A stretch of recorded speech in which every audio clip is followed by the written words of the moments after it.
Hello, everybody. This is Fernando for the latest Ninja Turtles podcast. Well, we have a slight update today from Casey Jones himself on the Ninja Turtles sequel. Stephen Amell, of course, was the actor who was recently hired to play Casey Jones, and he gave an update to comicbook.com where he talks about his role and what we're going to be looking for and what he's going to share, at least in an early look into it.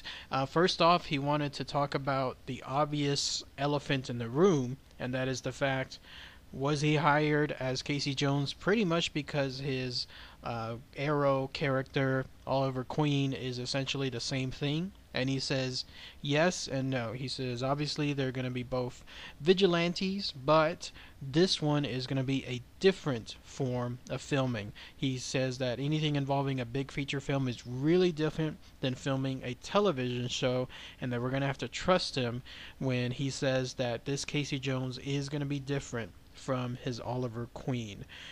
So that's the big set of news when we have that there. I don't know how it's going to be different, but he added further insight. He said the audition process and the script that he went through, everything that he did indicated that it's going to be what he calls it fundamentally different than any other vigilante that he's played before, i.e. Oliver Queen. By the way, an interesting little note on his audition, apparently there were around 12 actors, is that right, that auditioned for this role, and he won it because whenever he was doing the screen test with Megan Fox, that's when whoever was doing the audition for him, maybe it was Michael Bay or whoever, one of the other directors, they immediately saw what they needed. They needed that chemistry, and so that's when he won the part right away. It'd be interesting to see who else of the 12 actors were they, like who else were the actors that were auditioning, because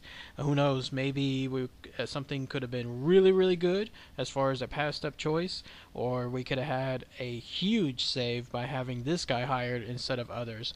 So if we're ever going to find that out, who knows, but otherwise be on the lookout for more news about Casey Jones as it comes about. We're going to be very close to having leaked photos of Casey Jones, because this baby's going to start shooting soon this month, and it's going to be out in the open in New York, so it's not going to be housed inside some kind of warehouse where it's all green screen. No, rather it's going to be shot in the open, so be on the lookout for that too. Alright, everybody, thanks again as always. Take care. Oh yes, I have included also the link to the interview. If you wanted to check out the full interview, you got it. I have the link below too. Alright, take care.